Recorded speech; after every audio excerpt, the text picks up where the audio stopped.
Messieurs, dames, bonjour, bonjour, bonjour, bonjour. Bon, comment on attaque? Bonjour, bonjour. Salut. Qui bonjour, bonjour, bonjour le chien. On peut se présenter un peu déjà, peut-être que tout le monde ne connaît pas. Alors, encore. je m'appelle Florent.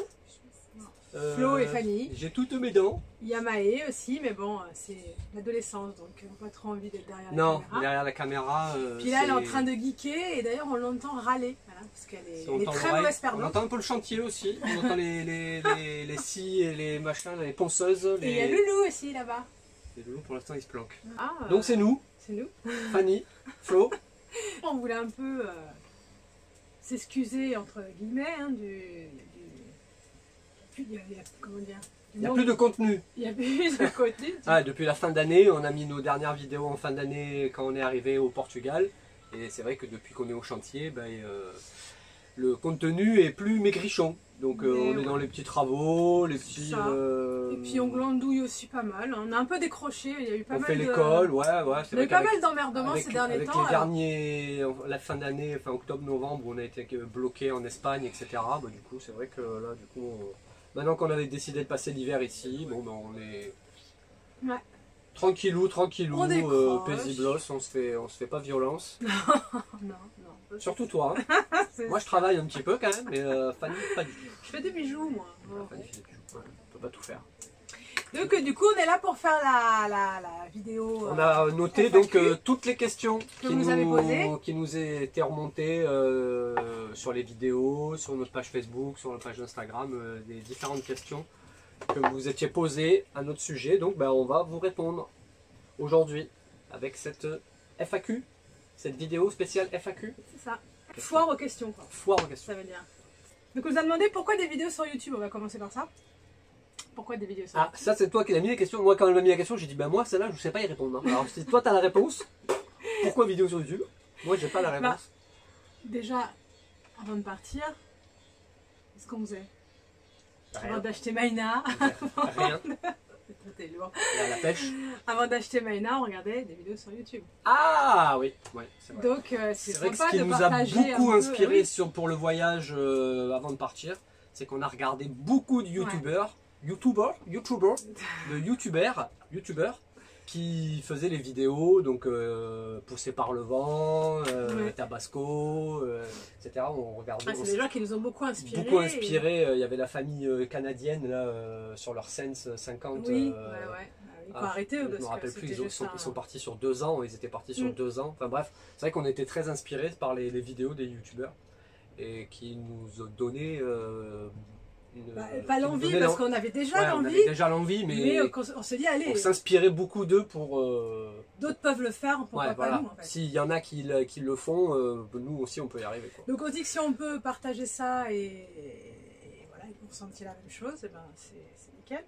Puis c'est surtout aussi qu'en fin de compte, on se retrouve dans l'ordi avec plein de mini-vidéos qu'on filme des instants comme ça. Le début, on regarde jamais. Le début des vidéos, ça a été ça, ouais. On regarde jamais parce que c'est stocké sur l'ordi. Et donc, je me suis dit, chérie, pourquoi tu montes pas un peu nos premières vidéos YouTube qu'on a postées, ça a été ça. Ça a été comme on avait des rushs en fait. Parce qu'on n'était même pas dans le truc de faire une chaîne YouTube en fait. Non, mais sans les poster sur YouTube. Moi c'est ça là-bas, je t'avais dit pourquoi tu fais pas tu les montes pas quoi, qu'on puisse nous les regarder, nous au moins les envoyer à la famille ou ouais, et comme après il y a le partage avec les amis, la famille, les gens qui nous suivent sur Facebook, etc. Bon après du coup chaîne YouTube donc, et avec les vidéos YouTube. C'est ça. Ouais. Donc non mais c'est cool de partager, on aime bien. Bon après c'est sûr qu'on a du boulot. Ouais, voilà, ça fait du bon boulot de montage. D'ailleurs cet hiver on va essayer d'investir dans un micro. Ouais, il va falloir essayer d'améliorer un peu quoi, au niveau... Et un stabilisateur. Stabilisateur pour les caméras, pour tous les téléphones et micro pour que... C'est vrai que dès qu'on est dehors en navigation et tout, avec le vent. C'est souvent désagréable le son. Hein. Donc on va essayer de faire ça cet hiver, ouais. Si les moyens nous permettent, avec tous les travaux, etc., d'investir un peu pour les vidéos aussi. Ouais, parce que ça coûte cher le bateau quand même. Donc ça, on était à la question 1. Donc ça, c'est fait. YouTube, présentation. Donc une famille, 1, 2, 3, 4. 4. Avec le chien et un bateau. Et un bateau, c'est tout. Donc on passe au numéro 2, programme. Programme, destination. Et on part combien de temps? Pour combien de temps on part? Donc programme, il y en a pas. Il n'y a pas de programme. Destination, Destination, il y en a plein. il y en a beaucoup. Et combien de temps? On ne sait pas. Ouais. Et combien de temps ça devrait être pas mal de temps.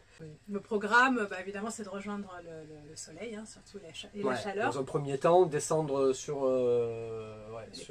les Caraïbes, traverser l'Atlantique, aller sur les Caraïbes, certainement un peu l'Amérique du Sud, certainement l'Amérique centrale. Le rêve, c'est la Polynésie. On rêve aussi, on veut aussi, pourquoi pas monter sur les États-Unis. Plein. On a beaucoup de destinations. Le programme, en fait, il n'est pas du tout établi. Comme on ne pensait pas venir au Portugal là, comme la Tunisie l'année dernière, c'était pas forcément au départ une destination qu'on voulait faire. On adapte au fur et à mesure par rapport aussi aux gens qu'on rencontre. Donc du coup, il n'y a pas vraiment de programme, il y a beaucoup de destinations par contre. Quasiment toutes les destinations possibles. On veut tout voir. Ouais. Et pour combien de temps on s'est dit au moins une dizaine d'années quoi. Bah, on n'a pas de. Au départ, quand on est parti, on s'est dit en tout cas pour plusieurs années, ça c'est sûr. On n'a pas de. Voilà, c'est pas une année sabbatique ou 2 ans sabbatiques. On a la chance de ne pas partir sur une année ou 2 années ou d'avoir un timing. Donc on fait le temps qu'on a envie, tant qu'on en a envie déjà surtout. Tant qu'on en a envie. Voilà, si un jour l'envie passe, bah, on fera autre chose. Exact. Et voilà, donc pas de temps. Donc, numéro 3, expérience et quel stage? Donc, expérience, chérie. Bah, on va commencer par moi, ça va être comme ça très bref. C'est-à-dire qu'avant d'acheter Maïna, j'étais même jamais montée sur un voilier. Donc, expérience 0, j'apprends tout sur le tas. Voilà, donc je me fais souvent engueuler d'ailleurs, parce que j'ai un peu la trouille. Mais donc je vais le laisser parler lui parce que voilà, moi j'apprends. Fanny ne voulait pas faire de stage ou partir avec des gens, se sachant déjà pas très à l'aise sur un bateau, pas très à l'aise en mer, pas surtout pas très à l'aise, c'est surtout en ayant le mal de mer. En ayant le mal de mer, voilà. En ayant été plusieurs fois malade quand on prend des bateaux classiques, quoi, sur des petites traversées avec des navettes. Je me suis dit, ça sert à rien de payer 1000, 1500 Elle voulait pas faire de formation pour se dire, non, moi je vais être un boulet sur la formation, je vais être malade, puis je vais pas me sentir à l'aise, il va y avoir des gens, il va y avoir des machins, si je suis malade, comment ça va se passer et tout. Donc, du coup, elle n'a pas fait du tout de formation, du tout, zéro. C'est pas un avantage. Donc sinon, donc moi du coup en formation, ça a été dans ma jeunesse pas mal de stages, des colonies, des colonies de vacances, des machins où j'ai appris l'optimiste et ce genre de choses là, des petits dériveurs, la voile, la planche à voile, des choses comme ça. Et mes parents avaient un voilier. Ils en ont même eu un deuxième après, un petit, un Edel et un First. Et sur lesquels et sur ces bateaux pendant les vacances d'été, etc. Beaucoup les week-ends, des petites navigations, c'était des petits bateaux, donc jamais de départ en Méditerranée. Et sinon aujourd'hui, enfin depuis récemment, donc depuis la Guyane exactement, où je me suis de nouveau rapproché d'un club nautique pour de nouveau faire des rivers au Bicat et tout. Et là-bas, il y avait aussi une école de croisière, donc une école de navigation sur bateau de croisière. Donc c'était un RM 1080. Et j'ai fait, je sais pas, en tout ça doit représenter peut-être au moins 3 semaines, de stage à peu près. Passé le... Comment ils appellent ça? Il y a des niveaux, quand tu fais quand es dans les écoles de croisière, il y a des niveaux équipier, chef de bord, chef de quart. Ouais, j'ai été jusque chef de bord. Enfin, c'est toi où tu diriges un peu l'équipage, etc. Ouais, t'as fait des nuits, on fait des navigations de nuit, tout ça. Donc c'était super. Hein. Ça, moi personnellement, je serais jamais parti. Donc je sais qu'il y en a qui le font. Tant mieux pour eux. Il y en a qui connaissent très peu et qui ont le courage de partir. Ou il y en a qui partent avec des skippers. Ou il y en a qui apprennent sur le tas. Ou alors il y en a qui ont beaucoup de formations, qui ont beaucoup de stages. Donc après, chacun voit midi à sa porte, comme on dit. Et chacun le fait comme il entend. Mais pour moi, perso, je ne serais jamais parti sans avoir quand même un petit peu des bases solides, on va dire, sur lesquelles s'appuyer. On a tendance à vite s'angoisser aussi. Donc c'est sûr Ouais. que... À partir en famille et tout, quand même, c'est quand même une responsabilité et tout. Hein, filles, tout, donc... Je sais qu'il y en a qui partent Bon, avec des enfants, des machins et tout. T'as pas fait donc, que ça aussi. Après, quand on est rentré de Guyane, t'as fait un stage. Moi, je voulais qu'il fasse donc des ça, stages de manœuvre. ça, c'était en Guyane. Et après, quand on est rentré de Guyane, avant d'acheter le bateau, Et quand on avec commençait la à chercher Massif, le bateau, ouais, j'ai refait un stage de quelques jours avec la Massif. Pour les manœuvres au port. J'ai été en tant qu'équipier pour faire la traversée Oui, jusqu'en Corse. Que t'avais trouvé où, sur la bourse aux équipiers Sur ou... Bourse aux équipiers, ouais. Sur Bourse aux équipiers, où ils cherchent, il y a pas mal de skippers ou des gens comme ça qui cherchent des équipiers à bord pour faire des traversées ou pour faire des longues naves, etc. C'était une bonne expérience, ça, tu t'es régalé. C'était une bonne expérience. Il y a Vogue avec moi, ou je sais plus, ou un truc comme ça. Il y a des sites comme ça avec des équipiers, donc ça c'est pas mal pour avoir de l'expérience avec plusieurs capitaines de bateaux, avoir plusieurs expériences, donc ça c'est bien aussi. Parce que Maïna était sur berre quand on l'a acheté, donc elle n'était pas sur l'eau. Ouais. Donc pour la première navigation, on devait donc l'amener de Martigues jusqu'à Istres, donc sur les temps de berre. On avait pris un skipper avec nous pour la première navigation, pour la première mise à l'eau. Première mise à l'eau, navigation avec Maïna, parce que comme c'était de la totale découverte, vu qu'elle était à sec et qu'on n'a jamais vu son ancien propriétaire pour pouvoir nous expliquer ce qui se passe sur le bateau et tout, c'était vraiment 100% de la découverte. Ouais, on a pris un skipper avec nous qui restait 2-3 jours avec nous. Ouais. Donc c'était bien sympa aussi de faire ça. Ça rassure, disons que tout ça c'est rassurant. Après on avait fait de nouveau... on avait pris un skipper qui avait fait un jeune aussi, qui avait fait un tour du monde. Ouais, aussi avec qui était parti donc, un an avec... parce qu'on a pu lui poser plein de questions. Un an avec sa copine, faire un tour du monde, un tour d'Atlantique. Donc jusqu'au... Oui, jusqu'au... c'est vrai qu'on a tendance à dire tour du monde. Ouais. la boucle Canaries, les Antilles et retour par les Açores. Donc, les expériences aussi, j'avais sorti ma librairie. Donc, ce qui est pas mal aussi, donc de pas mal lire. Moi pareil, j'ai beaucoup aimé. Il y a Voile et Voilier qui ont beaucoup de petits bouquins comme ça, avec les manœuvres, la navigation hauturière, les premières traversées, les gestes à faire, à pas faire, naviguer en équipage réduit, etc. Ils ont beaucoup de hors-série comme ça. On les avait trouvés d'occasion sur le Je trouve qu'ils sont très bien faits, et ça c'est sympa. Il y en a encore d'autres là-haut. Il y en avait d'autres qu'on n'a pas pris, et c'est vrai que c'est super sympa. C'est pareil, hein, ça permet de se mettre en confiance sur certains points qu'on connaît pas. Il y a sur un bateau, c'est tellement vaste en fait.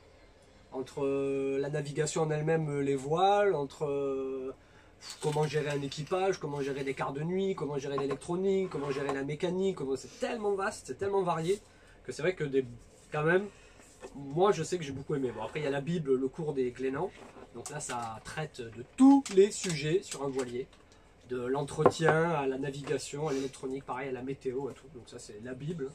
Et après il y a beaucoup de livres, des manuels, des choses sur la voile. J'en ai lu pas mal. Hein. Et après pour les grandes croisières, il y a tous les livres de Jimmy Cornell, les destinations, les routes, etc. qui parlent des grandes croisières et des grandes navigations. Et tous ces bouquins-là, c'est quand même... c'est bien, on se met dans le bain, quoi. Ouais, c'est sympa. C'est quand même bien sympa à voir. Et c'est vrai que de bouquiner avant de partir. Tout ça avant d'acheter le bateau, c'est vrai que je bouquinais tout le temps. Oui, c'est vrai. On n'avait pas encore le bateau. Il n'y avait pas encore les travaux à faire, on avait du temps libre. Dans le temps libre pour potasser tout ça dans la théorie. Parce qu'après c'est foutu, on n'a plus le temps d'ouvrir les bouquins. Ouais, non, après depuis qu'on est sur le bateau, je les ouvre très peu. C'est vrai. Donc c'est bien de le faire avant. Numéro C'est bon, expérience 4, ouais. Quels critères pour l'achat de Maïna? Alors moi, on va commencer par moi, ça va être bref aussi, vu que j'étais jamais montée sur un voilier. Moi, ce que je voulais, c'était une jupe arrière. C'est ça. On avait accès facile à l'océan, à l'eau. Ça, c'était important pour moi, et que l'intérieur soit agréable. Voilà. Pour moi, c'était assez basique. Ouais, de la luminosité, non mais c'est important. Hein. Je voulais de la luminosité, on vit tout le temps à la dessus.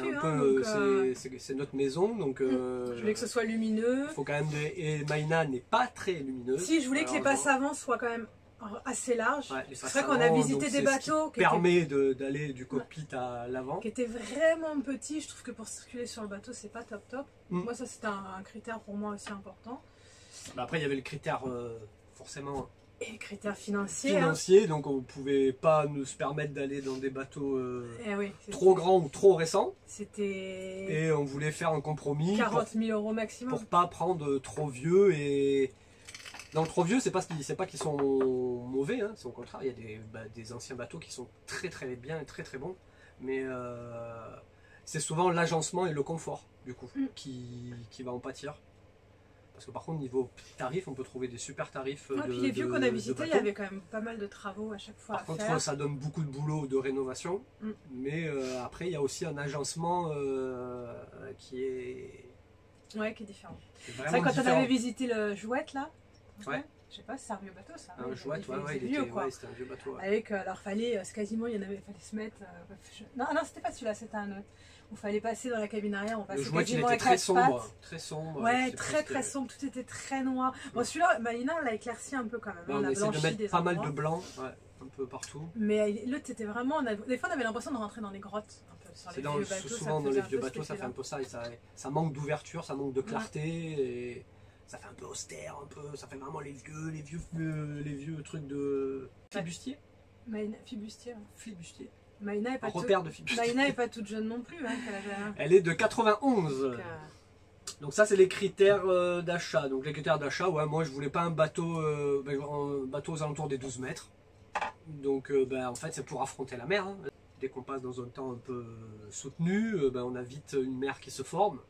Et sur un bateau à moins de 12 mètres, forcément, c'est plus la même rigolade, quoi. On est donc sur un bateau de 12 mètres, on peut être confronté à une mer, on va dire, jusqu'à 1/3 de la longueur du bateau. Donc ça veut dire jusqu'à des vagues de 4 mètres. On peut se sentir en sécurité. Après, au-delà, ça commence à se corser. Donc voilà, sur un bateau de 12 mètres, on peut commencer à affronter du temps quand même pas. Oui, puis il y avait aussi le critère financier, dans le sens où plus un bateau est grand, plus les frais sont élevés aussi. Que ce soit les ports, que ce soit tout est beaucoup plus cher les sorties de bateaux au chantier, que ce soit tout. Dès qu'on rajoute 1 mètre sur un bateau, les frais en fait sont décuplés. C'est un calcul à faire. Tout est beaucoup plus cher en fait. Par rapport au budget mensuel, à peu près. Sur le gréement, le cordage, tout ce qu'on va changer en fait va être généralement plus cher. L'entretien en général, du coup, une poulie, au lieu que ce soit une poulie de 10, ça va être une poulie, les winches, les machins, tout est beaucoup plus plus grand. Tout est plus grand, plus gros, plus cher. Les ports, etc. Tout pour tout. L'entretien est beaucoup plus cher aussi. Et oui. Donc c'est vrai qu'il faut être raisonnable. Mais un bateau de 13-14 mètres, je prends. Non, moi j'aime bien, je me sens bien dans ma petite maison. C'est mon petit cocon, je me sens bien. Un petit bateau de 45-48 pieds. Lolo, ça va. C'est moi qui ai bougé. Et là, c'est un 39 pieds. 39 pieds, oui, tiens, d'ailleurs, 11 mètres 56 exactement. C'est un Jeannot Sunfast 39. Ah, moi. De notre beau bateau, c'est tout ce que tu as à dire? On voulait des cabines, on voulait un beau carré spacieux, on voulait un équipement un équipement déjà relativement avancé pour pas avoir trop de choses à rajouter pour pouvoir partir en grand voyage. Ce qui plaît pas ou ce qui plaît, c'est que nous on voulait une grande voile sur enrouleur aussi. On a toutes les voiles qui sont sur enrouleur, donc notre voile avant généralement c'est quasiment ça fait un peu jaser, mais après, et on a aussi une grande voile sur enrouleur, donc la voile principale qui est sur le mât. Qui est qui est critiqué pour les puristes, mais en grande croisière, nous franchement j'adore. Pour réduire et augmenter la voilure, etc. Dès qu'on a du vent, la prise de riz, donc il y a des prises de riz automatiques. Une prise de riz, c'est quand on réduit les voiles. Donc ça se fait bien, hein, mais ça prend un peu de temps.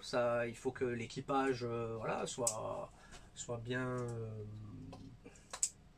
formé à la chose, quoi. Il faut que c'est des étapes à faire pour que la prise de riz se passe bien. C'est quelque chose qui se fait bien, mais Là, quand on a une voile sur un rouleur, c'est on ouvre un taquet, on tire sur On l'autre. fait tout du cockpit. Et c'est super rapide. Quand ça bouge, c'est bien pratique. Quand la mer est bien formée. Moi, je connaissais pas du tout. Et franchement, c'est un truc que je trouve super top.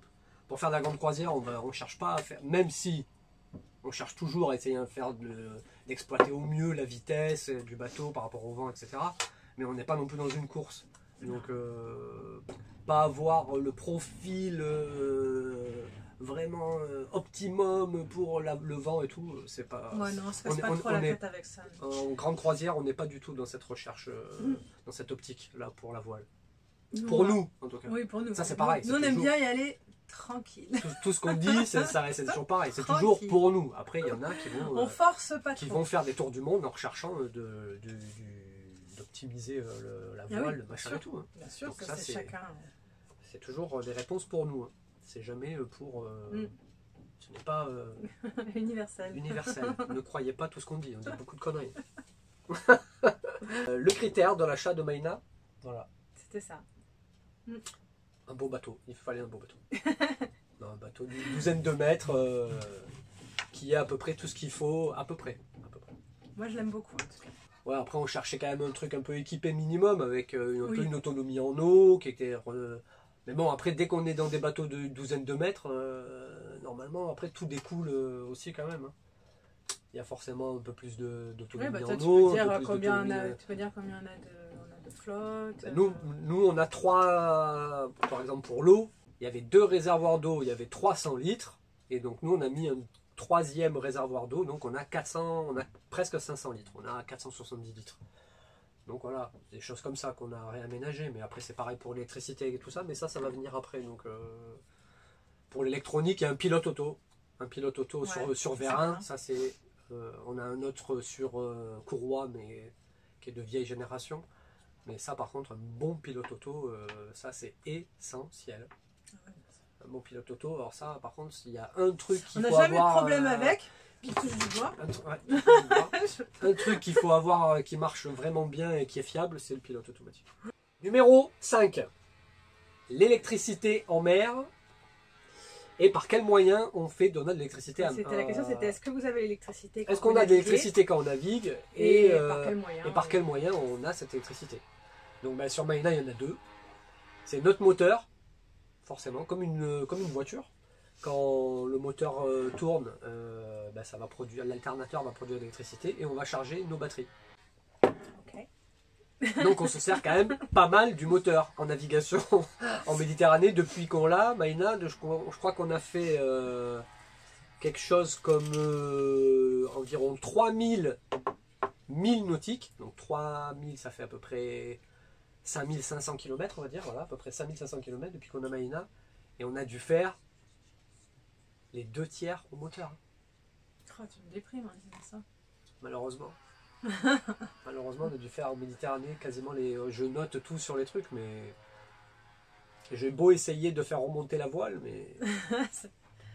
Donc en navigation, on fait quand même relativement pas mal de moteurs. Et sinon, dès qu'on est au mouillage et en temps normal, mais on est équipé de 2 panneaux solaires. Donc on a quasiment 400 watts, 360 watts de panneaux solaires. Et on a pas mal de batteries, on a 600 ampères-heure, on a 2 gros parcs de batteries, 600 ampères-heure de batterie. Et donc ça par contre, dès qu'on est de mars à octobre, donc dès qu'on est dans la bonne saison, on va dire, d'ensoleillement, c'est top. Après, dès qu'on passe dans la période hivernale, là quand on a été en octobre-novembre au mouillage... Encore au mouillage, c'était juste. C'était juste. Il fallait faire tourner un peu le moteur. Et on n'arrivait pas à blinder nos batteries pour pouvoir passer le restant du temps qui sans soleil que sur nos batteries. On allait trop tirer sur les batteries. Et comme j'aime pas tirer sur les batteries, dès que le niveau est trop bas, ou je mets le moteur, ou on coupe tout, on se met dans le noir. À la bougie. Ambiance romantique. Non, après il y a le frigo, il y a tout ça, il y a quand même pas mal d'équipements. On a la télé, on a les ordis, on a les lumières, on a les trucs USB, on a pas mal de choses quand même, les pompes pour l'eau, etc. qui viennent tirer de l'électricité. Donc bah voilà, il nous faut, c'est vrai que des ressources en électricité. Donc on va peut-être rajouter un panneau, peut-être. Ouais, on aimerait bien. Pour les périodes où il y a moins de soleil, quand c'est un peu plus la grisaille. Ou, On a pensé à une éolienne, mais ça nous... tous ceux qui nous parlent d'éoliennes n'en sont pas ravis, quoi. Il faut pas mal de vent pour que ça produise. C'est vraiment... et qui produit par rapport à un panneau solaire, c'est un rendement vraiment faible. Donc on se dit s'encombrer d'une éolienne pour finalement avoir très peu d'apport. Je compte sur un petit panneau supplémentaire pour, même s'il y a peu de soleil dans la journée, pour mettre pour avoir nos batteries. On a un parc de batteries qui est assez balèze. Donc une fois que notre parc est plein, après on est tranquille pour ouais, puis je vois quoi, je sais pas si c'est des panneaux solaires spéciaux que tu as mis, mais même quand c'est nuageux, ça charge quand même pas mal. Ouais, les panneaux solaires d'aujourd'hui, ça charge bien. Ouais. Franchement, c'est top. Hein. Sur un bateau, moi je ne vois que par ça, le panneau solaire. Après, il y en a qui mettent des hydrogénérateurs, des machins. Il y a plein de trucs, hein, mais qui coûtent par rapport au prix d'un équipement solaire et de prix des équipements, des autres équipements pour recharger en électricité. Le panneau solaire, il est 10 fois moins cher. 10 fois. Et ça fonctionne. Et c'est très efficace. Donc, les batteries sont chères, mais ça par contre n'importe quel système, oui. que tu aies un hydrogénérateur. Nos batteries nous ont lâché en Italie, il a fallu les changer en Italie. Les batteries ça coûte cher. Ouais. C'est ce qui coûte le plus cher dans un équipement, mais ça, n'importe quelle chose qui va nous produire l'électricité, il va falloir un parc de batteries conséquent pour stocker l'énergie. Numéro 6. À quand la transatlantique? Ah, c'est la grande question. Alors chérie, t'es paré pour l'Atlantique? Ah bah oui. Hein. Ah oui, hein. T'es déjà paré pour l'Atlantique? Ah bah l'année prochaine on part. Hein. L'année prochaine on part. Quoi, cette année quoi, fin d'année quoi. Cette année on fera les transatlantiques? Non. On verra. Je me fais jamais de plan. Moi, mon plan, c'est tout le temps la prochaine destination. Normalement, et après cette destination-là, normalement, ça devait être là. On devrait faire à peu près bientôt la transat. Là. Si on était parti en octobre, septembre-octobre sur les Canaries, on envisagerait peut-être de faire la transat pour mars-avril. Ouais. Mais bon, les aléas de la vie ont fait que voilà, on est au chantier au Portugal. Donc ouais, c'est ça. Sur un bateau, on fait plus de plans. Donc moi, la prochaine étape, moi je suis pas encore à la transat. La prochaine étape, c'est les Canaries. Peut-être certainement le Cap-Vert. Oui, non, sur le Cap-Vert. Déjà, il faut aller aux Canaries. C'est pour ça que je dis certainement le Cap-Vert, parce que déjà, il faut aller à l'étape d'après. Et ensuite, il y aura l'étape suivante.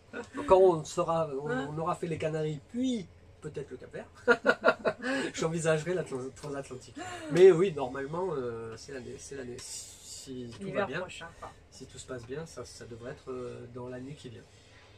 Ouais. On a hâte quand même de rejoindre la chaleur. Les Caraïbes. Parce que le voilier l'hiver...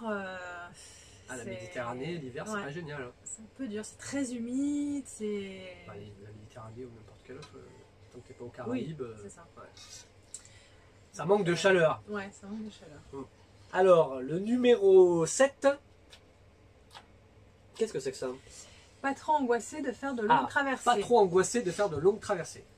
Angoissé. Transatlantique déjà, de faire plus de 2-3 jours déjà, ça commence déjà... Nous on a fait 2 jours maximum, c'est quand on a fait Sardaigne... Oui, déjà on n'a pas fait de grande traversée déjà. Sardaigne les Baléares. Sardaigne les Baléares, c'était notre plus grande traversée. On a fait quasi 2 jours. Ouais. Quasi 2 jours Et alors? Bah angoissé, non. Malade, oui. Du coup, je suis angoissée d'être malade. C'est ça. Parce que c'est vrai que après, je culpabilise parce que je suis tellement malade que je peux plus bouger d'un pouce, quoi. Et Flo, il se retrouve tout seul. Heureusement, il y a le pilote automatique. Et ça le fait pas. Il y a Maë aussi quand ouais, parce que notre fille, elle est jamais malade. Donc elle peut du coup tenir des quarts, me remplacer un peu si tenir moi je des quarts, suis... faire de la... tenir des quarts, être dehors le temps que son père il dorme un peu. Si tout va bien, si le bateau fait sa route et que c'est juste de la surveillance en fait. Être dehors et être attentif à ce qui se passe. Voir qu'il n'y ait pas d'autres bateaux, qu'il n'y ait pas de problème de collision, c'est surtout ça. Hein. C'est être sûr de l'environnement qu'il y a autour, que tout se passe Non, bien. l'angoisse, non. Moi, ce qui m'angoisse le plus, c'est quand il y a trop de bateaux autour de moi. Donc, c'est plutôt quand on fait On des arrive au approches mouillage ou au mouillage, au port, des choses comme ça. C'est là, je suis très très angoissée. Je suis beaucoup moins malade qu'avant. Beaucoup moins Avant, malade. à peine ça bougeait, et que ça bouge tout le temps, un bateau. De toute façon, j'étais tout de suite malade.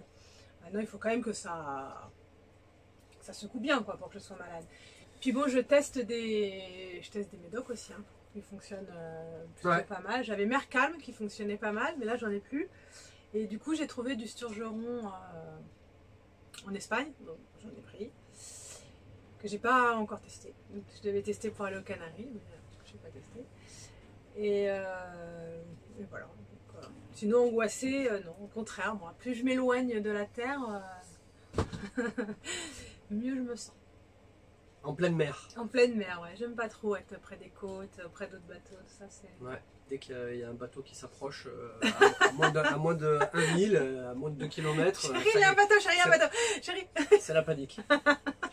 Donc non, sinon, pas plus angoissé que ça. On ne fait pas de navigation sur une météo incertaine. Ah oui. Ah oui, oui. On choisit, Bon, après, longue traversée, voilà, tu peux pas non plus... Si tu pars pour 15 jours, effectivement, ça va se compliquer. Parce qu'on va dire qu'une météo en Atlantique, sur quelques jours, ça va aller. Dès qu'on va commencer à arriver sur 4-5 jours, une semaine, bon bah déjà forcément les prévisions une semaine à l'avance vont moins aller dans ce... Enfin, vont être moins précises. Mais comme je disais tout à l'heure, nous on aime bien être tranquille, donc on choisit. Sinon, alors on fait attention qu'il n'y ait pas trop de houle. Ça c'est difficile à maîtriser, mais bon, on essaie de faire quand même attention à la houle. On essaie tout le temps de trouver des fenêtres. Si on a une fenêtre incertaine, on se dit bon voilà, c'est toujours pareil. On n'est pas pressé par le temps, donc on revient comme au début. Pour combien de temps? Comme on n'est pas parti pour 1 an ou 2 ans, bah, dès qu'on a une fenêtre incertaine, on dit bon, bah, c'est pas grave.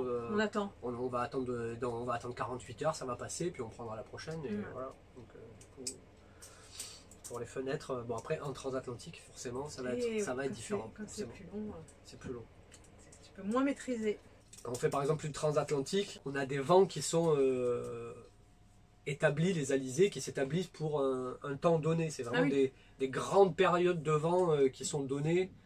On va pas se taper un ouragan, on va dire, d'une telle période à telle période. Donc pour la transatlantique, on va dire Enfin, on peut se faire secouer quand même. On va dire de décembre. On va dire de décembre à juin. On peut pas rentrer dans une période d'ouragan. Enfin, on peut pas. Il y a 99% de chances que ça se passe bien. Voilà. Après, si tu vas forcément de juillet, de l'autre période, de juillet à novembre, bon, ben là, tu as pareil, hein. Tu as beaucoup de chances que ça se passe bien, mais tu as plus de chances que tu aies des merdes aussi, que tu aies une météo pourrie.